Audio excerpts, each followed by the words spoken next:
ESPN, the upcoming presidential election, is already a headache for the good folks at ESPN, as well as the Disney-owned network has shown a reluctance to enforce its self-proclaimed no politics edict. No politics at ESPN. OutKick. Well, they talked to a number of ESPN folk. Bobby Barack is going to join us later on in the show, but I'm going to give you my take on it. OutKick recaps, and let's go through this, the last 2 weeks of the network's hypocrisy, and we're a little more than a week away from the first presidential debate between Heels Up Harris and Donald Trump. What's ESPN so afraid of? Bobby Barack writes, why can't the network simply tell employees to stick to sports? Let me stop you right there. I've told you this before, and I'll tell you again, those white guys in Building 4 that have, oh, man, they got the big stock options. They do. They got the big ones. They don't want to be seen as racist or sexist. Well, in simple terms, ESPN's mostly white male executives are fearful of silencing women and people of color because we must have people of color speak and white people never speak. And we must have women who know no. Well, let me put it to you this way. Women who get offended when I say this, so I'll keep saying it. Hey, you want to stop abortion? There's 11 different ways of birth control, and keep your damn legs together. That's number 12. But anyway, you got to be able to talk abortion, and you got to be able to speak. If you're a person of color, I must speak. Two agents from two different talent agencies told OutKick that ESPN is unlikely to discipline employees for discussing politics ahead of the election in the event the company has to decipher between political commentary and support for the first black female president and women's reproductive rights. Hey, I'll give you a woman's reproductive rights. Put your legs together. Use birth control. There's your reproductive rights. Pretty simple. 11 different ways, including don't be a hoochie mama. Look, women know you make the decision whether to have sex 99% of the time. Just say no or get the dude to wear a condom. And don't let a pig in there. Just saying. Part of reproductive rights. You may not like it, but it's true. And, of course, the first black female president. Well, she's not black. She's Indian. Panamanian, whatever. I mean, just stop with all this. You know, can you imagine if they said, yo, ESPNers, you only can talk about sports. And if you start getting into politics, we're going to fire you. And then somebody does. And then you fire them. Pretty simple. They're going to sue. They're going to get mad. They're going to do a podcast. See Carrie Champion. Have you heard anything out of Carrie Champion? Of course not. Yeah, I'm leaving. Goodbye. Never hear from her again. I'm suing. Good. I'm starting a podcast. Great. I mean, if I'm ESPN, that's what I'm doing. Yeah, I don't give a damn. Well, we need to speak. Then go speak, but not under our contract. Or you just simply say, all of you can talk about it. I mean, what the hell? You can't talk about it on air, but I don't give a damn what you do on your Twitter, your Instagram, your MySpace, your Facebook account. I don't care. That's probably how I would handle it. Hey, what do I care?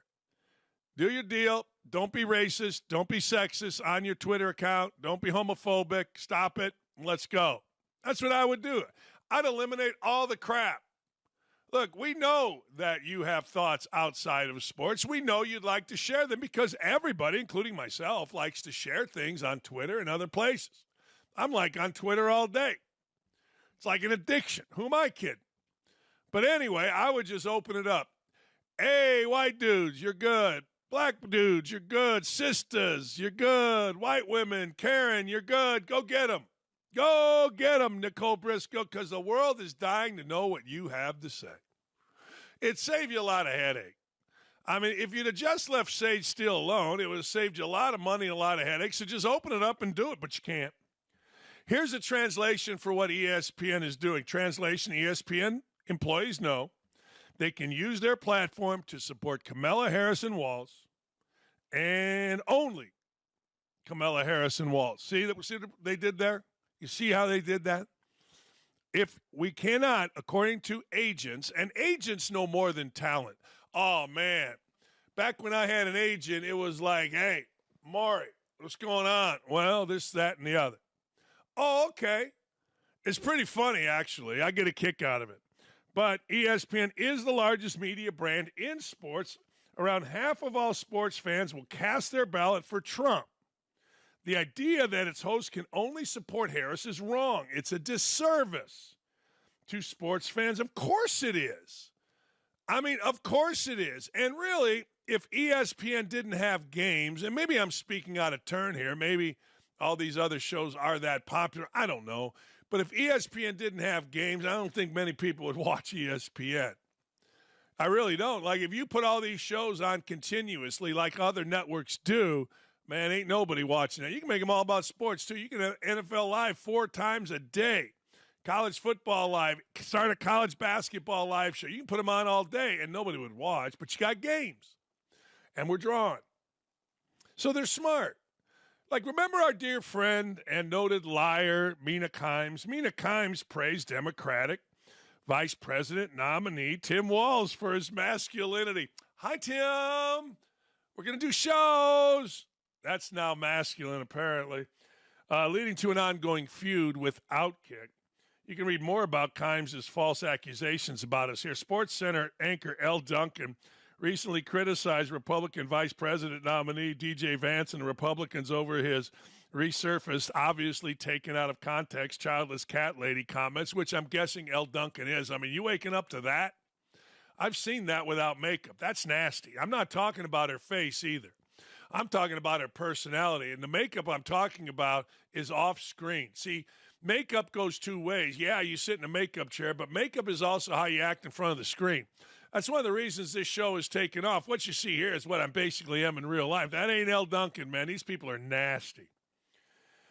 Columnist David Dennis Jr., son of Davis Dennis Sr., apparently, harangued Donald Trump for sitting down with the National Association of Black Journalists earlier this month. You can't do anything if you're Donald Trump, suggesting the former president does not respect black journalists. All I know is Donald Trump sat down with the black journalists. I see Kamala Harris, that noted black lady. I don't know. He sat down, and the black women of the black journalists were acted like complete dumbasses, which wasn't a surprise because, well, this is my chance. That's how every woman, man, actually, in the media thinks. This is my chance. I'd get that son of a bitch. And they failed miserably. But somehow, some way, David Dennis Jr., number one, has a job. Number two, he thinks that because Trump went actually out of his time, and of course the sisters showed up late. I mean, because they were going to show Trump. That's right. Or maybe they were just late. I don't know. But anyway, Trump was there on time, like most businessmen / former athletes and coaches do. The sisters that were running the event were late. And yet somehow David Dennis Jr. figured Trump for the bad guy in this. Now, it's amazing the spin we have here. And ESPN leads the way. And I got to tell you, I get a kick out of it. The big one, Sarah Spain, she applauded the 2024 Democratic National Convention that had drag queens, crazy-ass people doing all this. I don't even know. The thing that stood out most about the DNC speakers is that they are normal people. Yeah. Yeah, one of them knocked up the nanny while being married. Yeah, it's normal. The other, J.D. Vance, talking vice presidents here, is a military man with a wife and 2 kids. But somehow the big floppy thinks that it is normal to be Tim Walz getting DUIs, dodging stolen valor, acting like he was Bill Belichick when he was out getting coffee for the coaches. But somehow, and this is how warped ESPN, you got to understand, the people that work at ESPN on camera are imbeciles. I'm telling you, stone cold imbeciles. Now, there's a few that are awesome. Carl Ravitch comes to mind. I like Ravi. Our friend Seth Greenberg, I really like Seth. Oh, man, John Saunders was awesome. Rest his soul. I love John Saunders. We worked together. We went to civil rights museums together. We hung out. He would call me when I did something stupid. I love John Saunders. But The rest of these clowns, morons. The women of ESPN, complete morons. Now, this comes from people that work at ESPN. So you got to understand something. At ESPN, there are a couple different kinds of people. There are the ones that go to work every day at ESPN, the producers, the directors, the camera folks. They work shifts like a lot of other people. They get a schedule. Hey, you're going to do Sports Center, 6 or 11, whatever. And then there are people that, like me, that would come in. So I might come in when I first started on a Wednesday, do shows on Wednesday, Thursday, maybe Friday, fly out, come back the next Wednesday. There are others now that work remotely. You rarely see Kornheiser and Wilbon in studio. Theirs is in Washington. So there's different kind of people. The people that are there every day became my friends, still are my friends, and they tell me these women of ESPN are completely out of their minds. I mean, the stupidity that flows, a lot of people can't even be around it. The stupidity, the ego, the ridiculousness of these women is insane. Now, you're saying I'm being sexist. Why is that sexist? It's not sexist. It's what I'm told. There's a few guys with incredible egos that work there as well, but not like the women. The women are nuts. And the dudes are afraid of, which is, I don't understand it. If I were the boss at ESPN, I'd have this straightened out in 2 minutes. But that's how I am.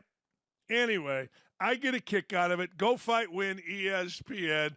But only if you're for Harrison Walls.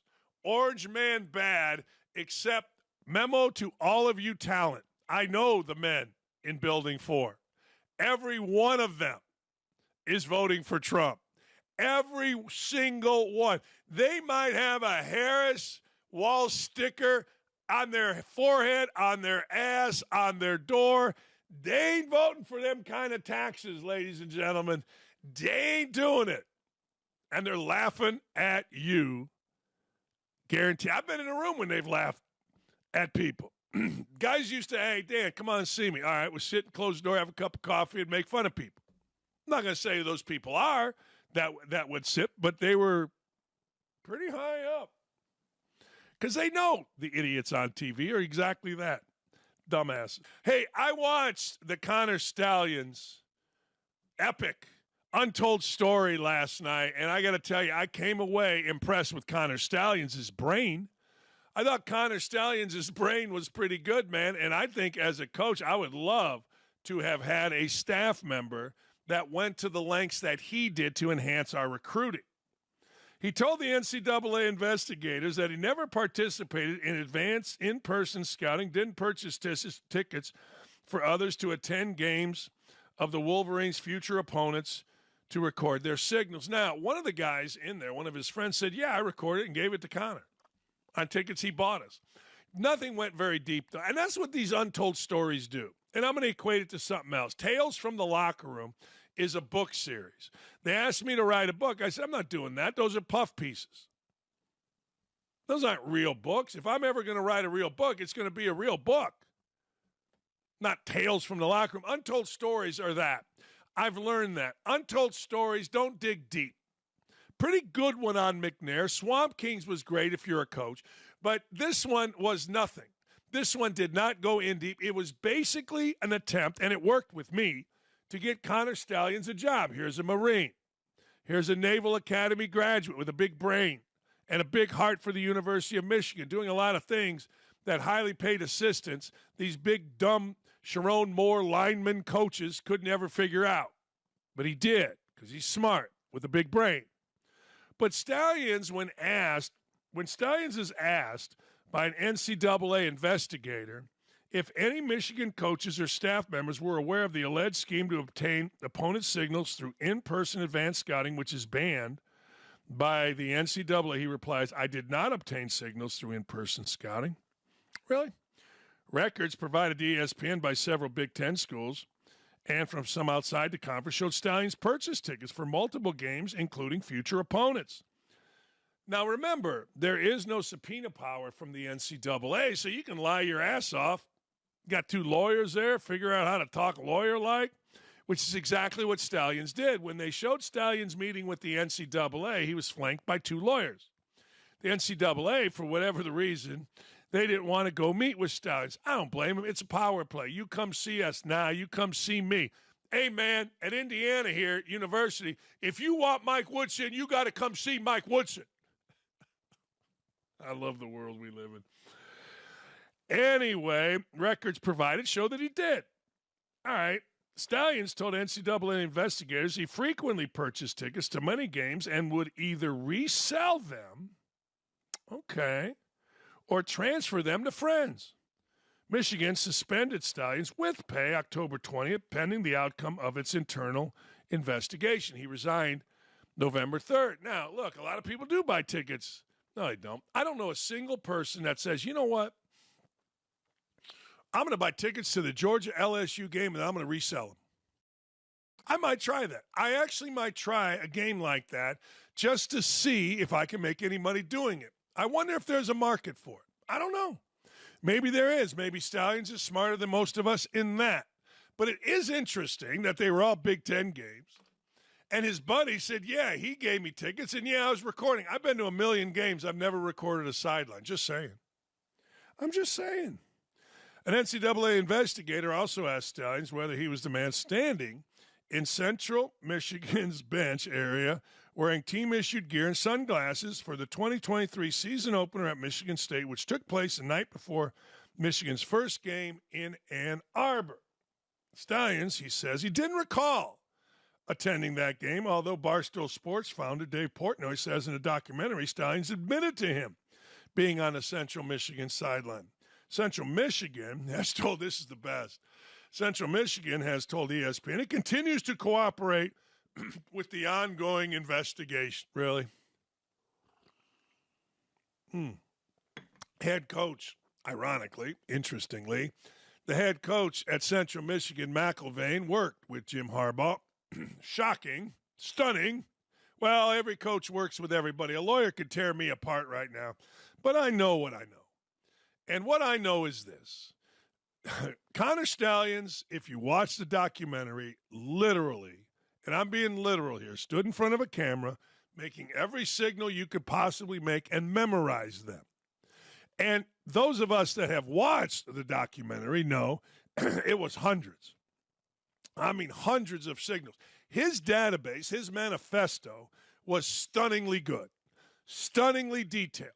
I mean, this dude made a chart of where every draft choice in the NFL, not just number 1, 2, 3, 4, all of them were from. Put them on a map in an effort to show where maybe you should be recruiting. Brilliant. Stupidly brilliant. Ridiculously brilliant. Maybe other schools do that. I don't know. This was brilliant. All this brilliance, all this intelligence, and he can't remember if he was on the sideline at Central Michigan in 2023. I got to go to the chin, ladies and gentlemen. And you know when I go to the chin, I'm doing some thinking. And I'm thinking this is Bolshevik. I'm thinking this is crap. I can remember going to an Indiana game in 1973. I'm old. I've drank a lot. My brain's gone. But you know what? I remember it.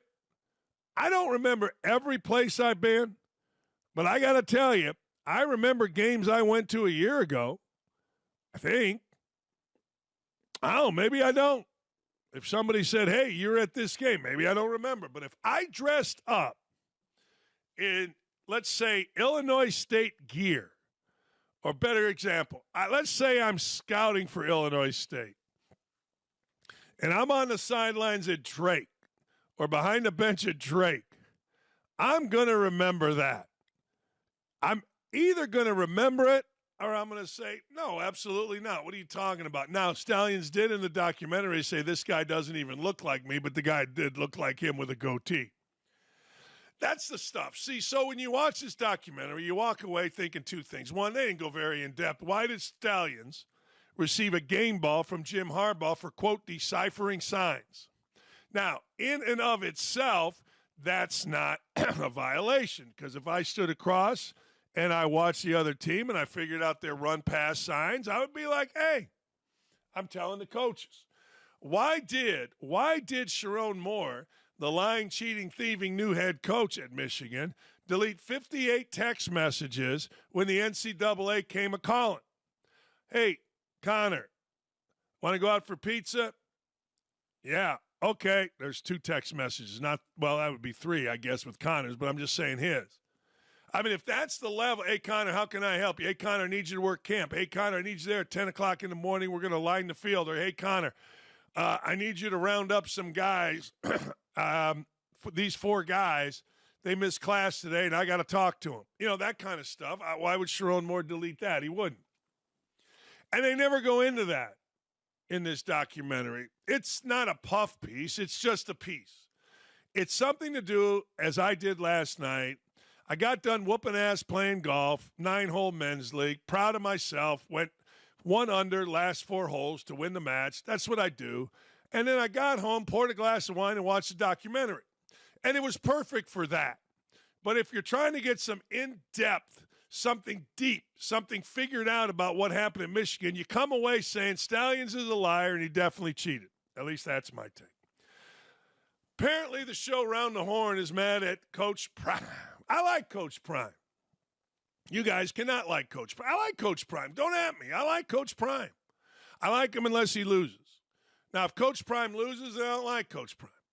I'll defend Coach Prime, and I have defended Coach Prime, because that big idiot guy named Kelser, big fat guy, that works at the Denver Post, who never played a sport, never coached a sport, never even walked on a field of a sport, and hadn't been in a locker room other than ask a question, get an autograph, or look at men's schlongs. He writes bad stuff, personal stuff about Coach Prime, and Coach Prime's had it. Hey, I'm done with you. Now, of course, every little weasel on television, or that is in the print media, is going to say, oh, weak sauce. I got to tell you, with all due respect to you all, Coach Prime has shown himself to be a lot of things. One is not weak sauce. I think people that say weak sauce and things like birdie juice are actually weak sauce. But anyway, I digress. Coach Prime did the right thing. At some point, you get to stand up for yourself.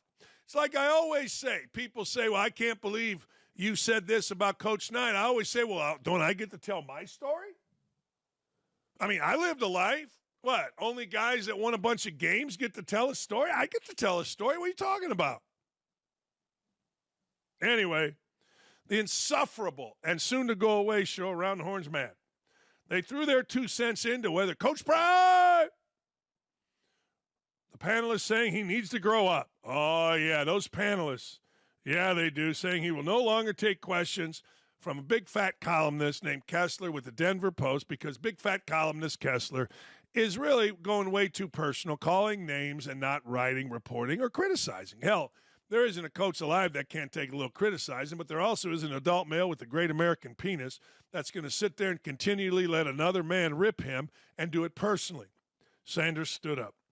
Oh, man, here we go. Tim Kalishaw.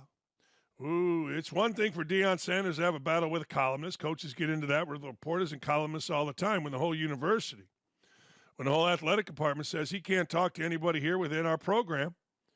What they've done is taken a local story and made it national. Good. So what? And make the school look foolish and as childish as Deion tends to be at times. No. Those of us with the great American penis, those of us that have been in sports understand exactly what he's doing. Criticize me all you want. Tell me we made a bad call on 3rd and 4. Tell me that you don't like whatever. But don't get personal. Continually. Don't call me names. Well, I agree. And Kalishaw, I get it. He's a journalist. No, he's not. There's no such thing as a journalist. He's a writer for a newspaper, or was. I don't know if he still is. And kind of an interesting guy on that show. But look, let's be real.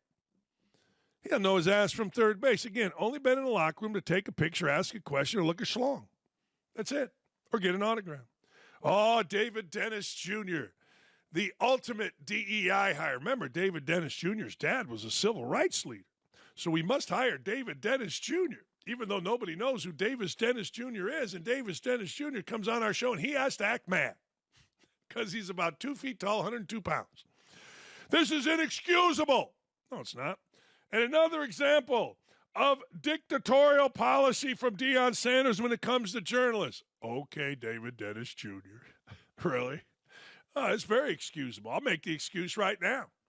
Got tired of some fat, white, middle-aged dude calling him names.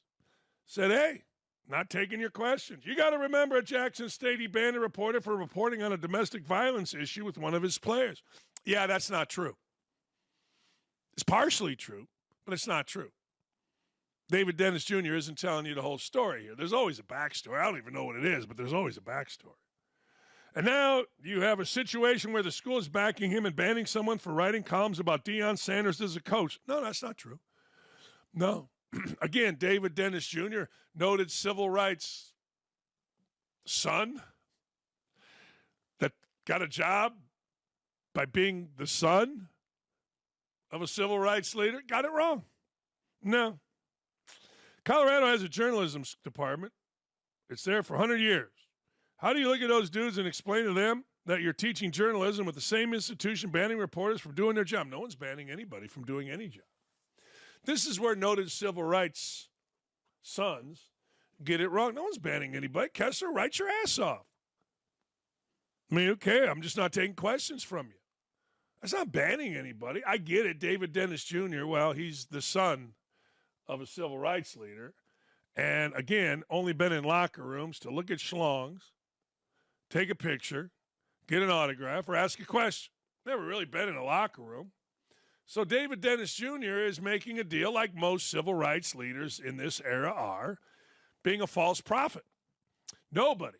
The only people that can stop the man from doing his job is the Denver Post or the man himself. And the man himself stopped himself from getting to ask Deion Sanders questions by simply being and taking things to a level of personal that really reporters always bitch, whine, and moan about.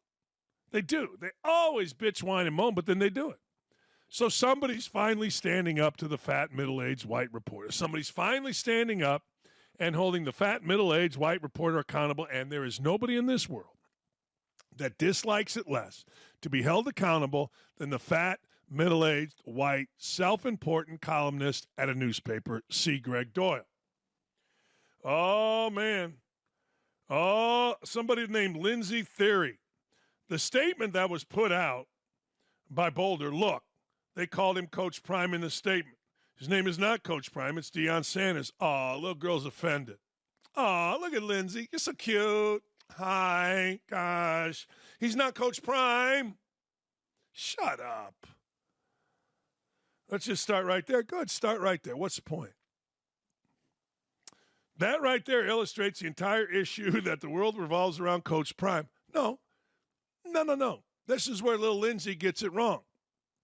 No, the world doesn't revolve around Coach Prime. Coach Prime's world revolves around Coach Prime. The Colorado Athletic Department revolves around Coach Prime. Why? I'll tell you why, little Lindsay. Because Coach Prime brings in the most money. Because Coach Prime has brought in the most attention. Because the city of Boulder has made millions because Coach Prime's football program is interesting. And that matters, Lindsay. Lindsay, you're just another blonde girl on a TV network. Your ass is replaceable, well, maybe more so than the middle-aged white guy that's saying these things, me. I know I'm replaceable. The world doesn't revolve around Coach Prime, but you know what? Coach Prime's does. Lindsay, your world revolves around you. Could you imagine? I mean, we've already seen it from Mina Kimes. Can you imagine if little Lindsay here or Mina Kimes or any of these little girls at ESPN got called the personal names that Coach Prime gets called by a columnist? By a columnist. Not some fat slap on X, not somebody on Instagram, by a columnist time after time. Every time little Lindsay here showed up on your TV screen, if some columnist at a major newspaper, local even, ripped her for whatever, personally, ripped her for her hair, ripped her for lying, ripped her for getting something wrong, ripped her for stuttering. That's what they did with Sanders. That's exactly what they did. They made it so personal. Deposition Deion, a circus, carnival act. What are you doing? But again, that's not professional on their part. This is the part I love. What does little Lindsay know about being professional? What does anybody know about being professional? Is it professional that I don't get makeup? Is it professional that I wear a Pierogi Fest shirt? That's what people always go to. It's not professional. It is actually the most professional because Sanders is actually teaching this reporter to be a professional. Hey, bad call, 3rd and 4. Write about it. Didn't the way they're recruiting with transfers, not high school, write about it. My son overthrows 3 receivers, write about it. But don't get personal. See, little Lindsay isn't smart enough. She's just typical. Little Lindsay and being typical goes to the professional. I would argue that Deion Sanders, once again, is teaching Big Fat Kessler to be a pro, to stop with the personal and get to the professional. It's Deion Sanders. He's the head coach of the University of the football team.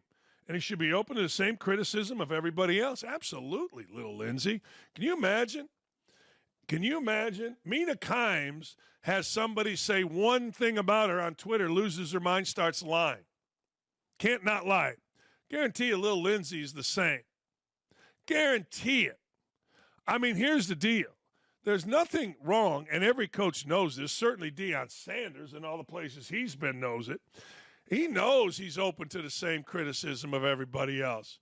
But it's when the criticism gets personal. And that's where all these people, little Lindsay, Big Fat Tim, son of, they all don't understand that because they're all defending. Look, my argument is this. Indiana University has what is considered a great journalism school. Colorado has a journalism school. Where's all the journalists?